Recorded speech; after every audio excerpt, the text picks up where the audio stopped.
अस्सलामुअलैकुम। जनाब बाबू भाई सौफारी वाला गर्ल्स प्राइमरी स्कूल कक्षा 6 विषय हिंदी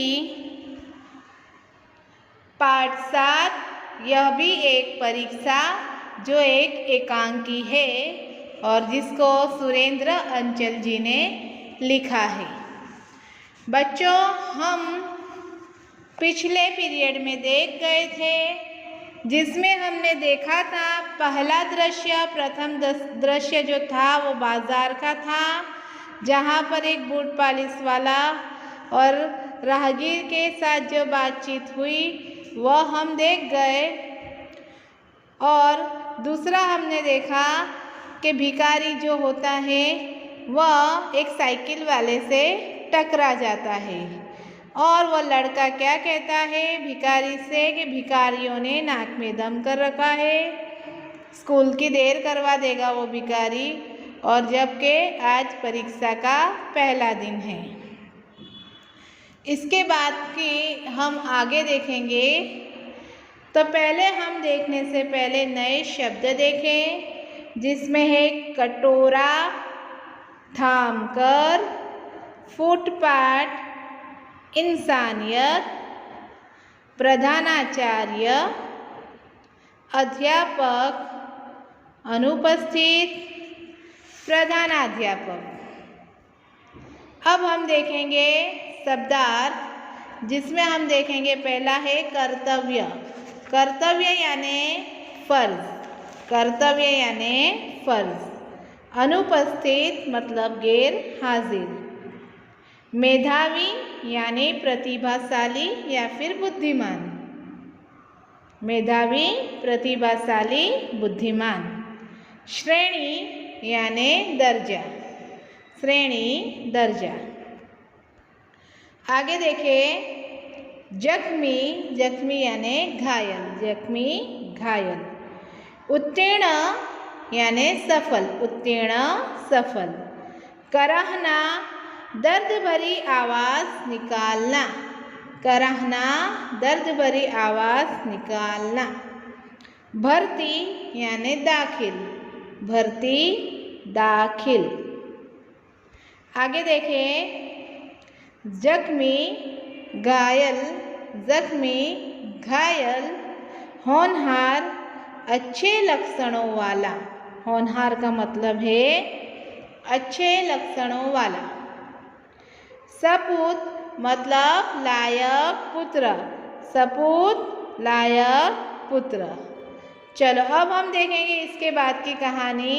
हमने देखा था कि भिखारी जो है वो साइकिल वाला उसे टक्कर मार देता है और वो लड़का जो होता है वो भिखारी से क्या कहता है कि आप देख के नहीं चलते हैं, भिखारियों ने तो नाक में दम कर रहा है, यहाँ तो स्कूल में देर हो गई है और आज तो परीक्षा का पहला दिन है। अब भिखारी जो होता है वो कहता है पढ़ा पढ़ा, हाय भगवान मेरी टांग टूट गई रे। भिखारी क्या कहता है, हाय भगवान मेरी टांग टूट गई रे, अरे कोई मुझे उठाओ, कोई तो भला मानुष मुझे सड़क के किनारे बिठा दो। क्या कहता है भिखारी, मेरी टांग टूट गई, मुझे कोई उठाओ, कोई भला इंसान तो मुझे सड़क के किनारे पर तो बिठा दो। ए लाला, ए बाबू, मुझे सड़क के एक तरफ ले चलो रे। क्या कहता है भिखारी कि मुझे सड़क के एक तरफ ले चलो। इतने में ही एक विद्यार्थी आता है, हाथ में बस्ता होता है उसका। एक विद्यार्थी अपना स्कूल का बस्ता लेके आता है हाथ में और विद्यार्थी क्या कहता है, अरे क्या हो गया बूढ़े बाबा। क्या कहता है विद्यार्थी, क्या हो गया बूढ़े बाबा। वो टांग देखकर कहता है, अरे रे चोट ज़्यादा लगी है। क्या कहता है, आपको तो चोट लगी है। कटोरे में पैसे, रोटी आदि डालकर देता है, जो उसके कटोरे में गिर गए थे पैसे और रोटी वो उसमें डालकर कहता है, लो बाबा यह रहा तुम्हारा कटोरा, ये ले लो तुम्हारा कटोरा, इसमें 7 रुपये है। भिखारी जो होता है वो कटोरा लेकर कराता हुआ आता है और कहता है, जीते रहो बेटा, भगवान तुम्हें अच्छे नंबर्स में उत्तीर्ण करे। मेरे राजा बाबू को मुझे अंधे की लकड़ी कहाँ है। उसने क्या कहा भिखारी ने? वो बच्चे को दुआ देता है और उसे कहता है कि तुम अच्छे नंबर से उत्तीर्ण हो और अंधे की लकड़ी कहाँ है बेटे, ऐसा वो कहता है। मुझे सड़क के किनारे कहीं पेड़ के नीचे बिठा दो, भला होगा तुम्हारा। वो विद्यार्थी से क्या कहता है? मुझे सड़क के किनारे पर बैठा दो, तुम्हारा भला होगा। विद्यार्थी क्या कहता है? लकड़ी थमाकर, जो भिखारी की लकड़ी होती है वो थमाकर कहता है, लो यह रही लकड़ी। क्या कहता है? ये ले लो तुम्हारी लकड़ी।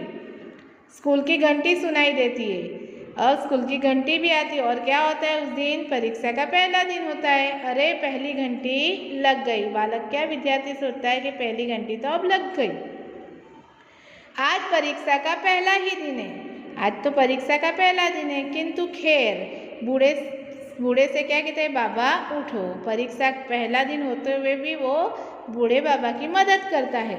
तुम्हें फुटपाथ पर बिठा दूं।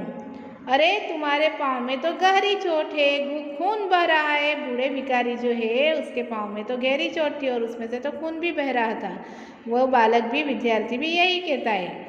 कलाई की घड़ी देखकर सोचता हुआ स्वयं से कहता है वो, उधर परीक्षा का समय, इधर यह अंधा बाबा।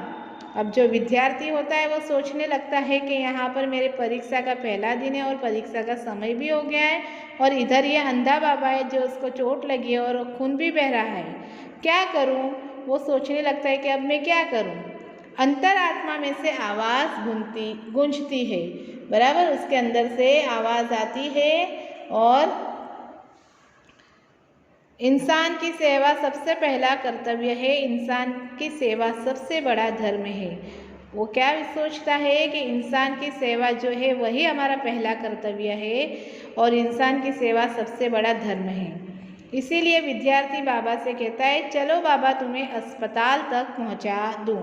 वो भिखारी से क्या कहता है? तुम्हें मैं अस्पताल तक पहुंचा दूं। विद्यार्थी सहारा देकर ले जाता है। अब विद्यार्थी उसे अस्पताल पहुंचाने जाता है। अब हम देखेंगे इसका दूसरा दृश्य। प्रधानाध्यापक कक्ष। प्रधानाध्यापक की तख्ती के पीछे प्रधानाध्यापक जी के कुछ लिखते हुए एक अध्यापक का आना। अब यहाँ पर अध्यापक कहाँ आते हैं? प्रधानाध्यापक के पास आते हैं और क्या कहते हैं अध्यापक? सर, परीक्षा शुरू हो गई और देवेंद्र सेन अभी तक अनुपस्थित है। परीक्षा तो शुरू हो गई लेकिन देवेंद्र जो बालक विद्यार्थी है वो अभी तक नहीं आया है। अनुपस्थित मतलब गैर हाजिर है। प्रधानाध्यापक कहते हैं, क्या देवेंद्र? क्या बात हुई? वह तो मेधावी छात्र है। प्रधानाध्यापक जो है वो चौंक जाते हैं कि देवेंद्र नहीं आया, वो तो कितना होनहार लड़का है, कितना मेधावी छात्र है वो क्यों नहीं आया? वो सोचने लगते हैं, अरे भाई किसी को स्कूटर लेकर भेजो, लेकिन ठहरो, मेरे पास फ़ोन नंबर है। प्रधानाध्यापक क्या कहते हैं? किसी को उसके घर भेजो, लेकिन ठहरो, पहले मेरे इसका नंबर है तो मैं फ़ोन करता हूँ। फ़ोन उठाते हैं, हेलो हेलो हेलो, हाँ मैं प्रधानाध्यापक बोल रहा हूँ। अरे भाई देवेंद्र की परीक्षा शुरू हो गई है, आज पहला दिन है, आया क्यों नहीं अभी तक?